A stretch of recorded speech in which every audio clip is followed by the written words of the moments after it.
Jacoby. And on the cool check-in. Together, we are Jalen and Jacoby. What do? We get the people what they want. Jalen Rose, to start the show, we have a special feature. We have unfounded, irresponsible speculation about free agent Kevin Durant update. But not only that, it is also unfounded, irresponsible speculation about free agent Kyrie Irving update.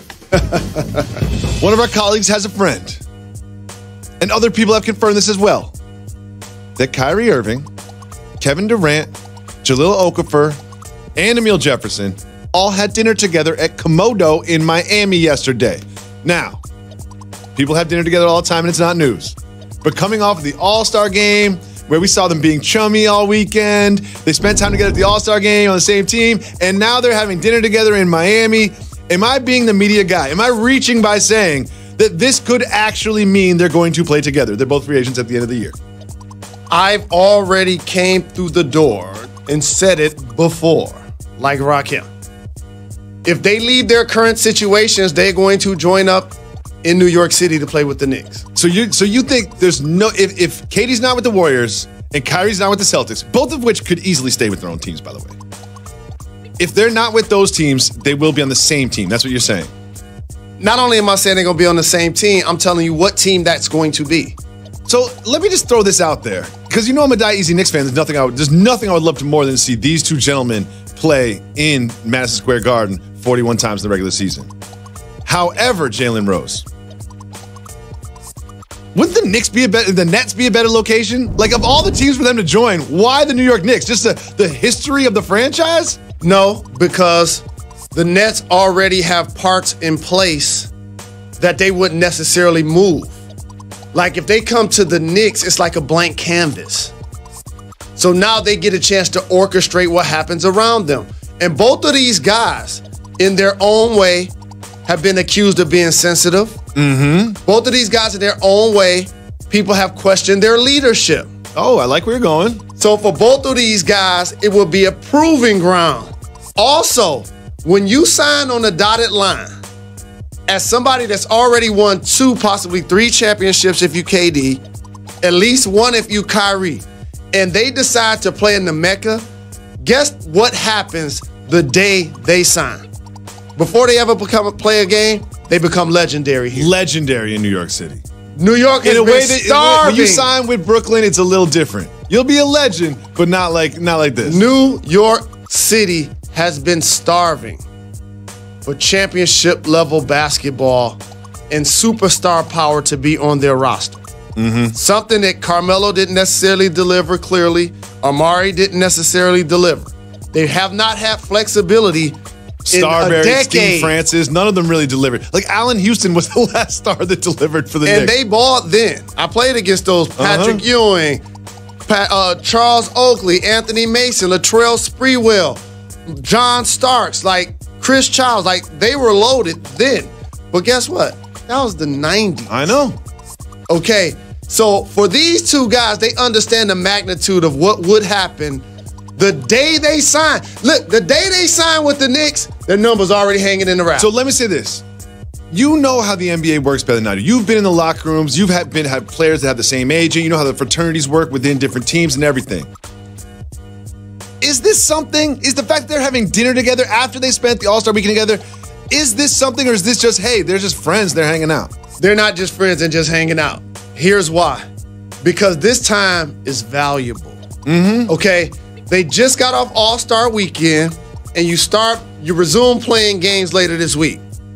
If you're going to be in Miami to make sure that y'all get a chance to break bread, that's something serious that you're going to take your time to do. And you know, at this point of the season, dinner conversation can be about other players, other teams, about movies, about girls, about parties, about whatever. But at some point, it's going to come up. What are you doing in the future? And also, this is what I always make sure I stress. They could have done this in the way that we didn't know about it. Of course. This didn't have to happen in public. Komodo is like the hottest restaurant in Miami. The same thing with Anthony Davis and LeBron James when they had their dinner. You can do this at a home. You can do this at a friend's house. There's places in Miami you can do this in private, but you choose to do it in public. Correct. And so also, if you notice, both of those guys have taken the same tone toward the media when questioned about free agency. This furthers putting flames on the fire. It does. So in reverse, don't get upset when somebody comes to you now and asks you about what we're discussing. Exactly. When you're doing this. When you're doing it for public consumption. When you're publicly going to a restaurant with Kyrie Irving, you cannot yell at the reporter that asks you about what you talked about at the restaurant with Kyrie Irving. And not just that, Kyrie Irving sat down with Rachel Nichols over All-Star Weekend and talked about the trying times he's had with the Celtics. Let's listen. Your teammate Marcus Morris did say that it hasn't been fun. It hasn't been fun even when we've been winning a lot. Have you felt that? It's been a trying year for us, because we basically have a bunch of young men in our locker room that feel like they're capable of doing a lot more than what they're doing. And that's okay. But there's a maturity that you have to have. There's a professionalism that you have to really showcase every single day. And that's what the great ones do. I initially didn't play the minutes I wanted to play. I'm 26 years old, heading into my prime. Like, why do I have to wait for anybody? Terry Rozier is he played in the playoffs. He did extremely well. Coming back, that's a natural competition that me and him have. Like, it is what it is. Like, no one wants to say it, but I will. I kind of love that he said Terry Rozier's name. Because we all know it. We saw Scary Terry in the playoffs. He had a coming out party last year in the playoffs. And now he's saying, now that I'm back, there's a natural competition between us. And, that kind of tension has been difficult for the Celtics. What do you think about Kyrie's statements? They are facts. And usually when you decide that you don't want to play with LeBron James anymore, you don't normally get traded to a better team. One of the best GMs in Danny Ainge, one of the best coaches in Brad Stevens, some of the best young talent. One of the best rosters in the league. And assets as it relates to future flexibility. Picks on picks. So when you go to that team, it's kind of like you become the turnkey leader of a squad that played really well without you, had an identity within itself. So now all of a sudden you suppress what everybody else accomplished to integrate him and Gordon initially back into the starting lineup before Gordon Hayward wasn't playing well. So now players like Terry Rozier, like Jalen Brown, their roles now get modified.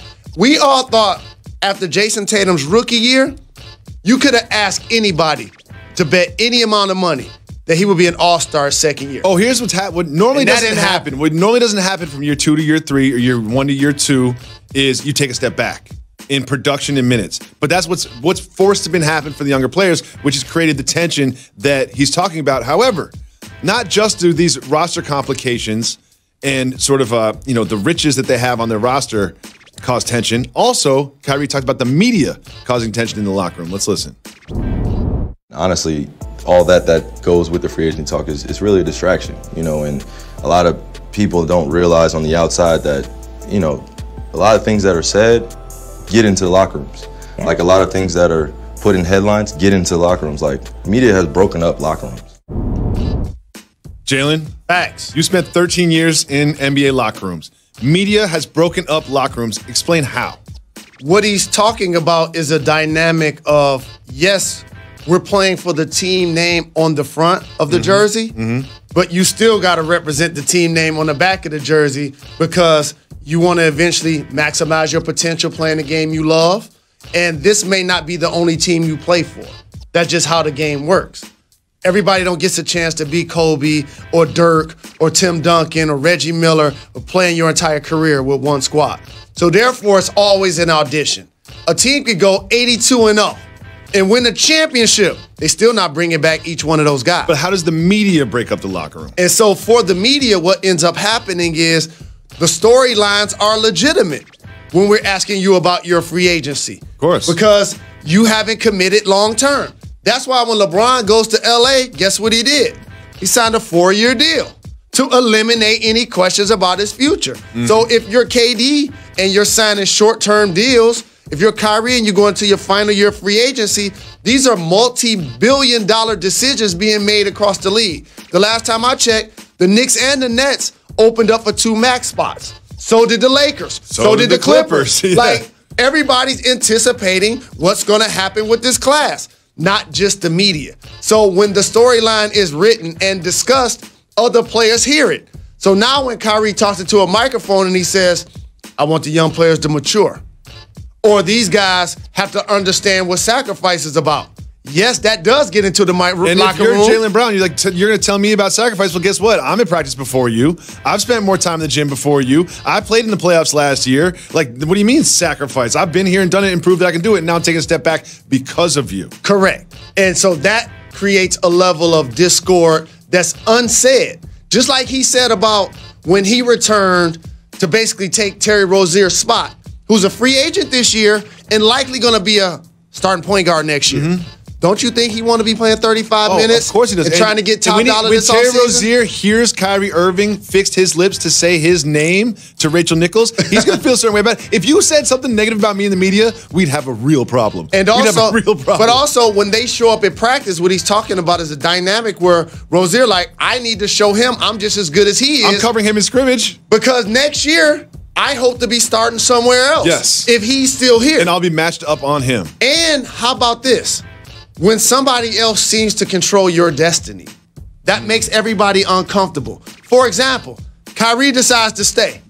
Guess what happens to Rozier? Gone. Kyrie decides to leave. Guess what happens to Rozier? Signed extension. How about that? So that's the discord that he's talking about. It is time for What's Your Number?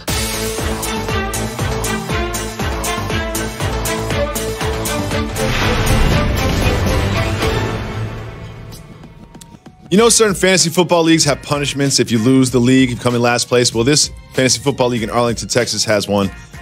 A gentleman who lost the league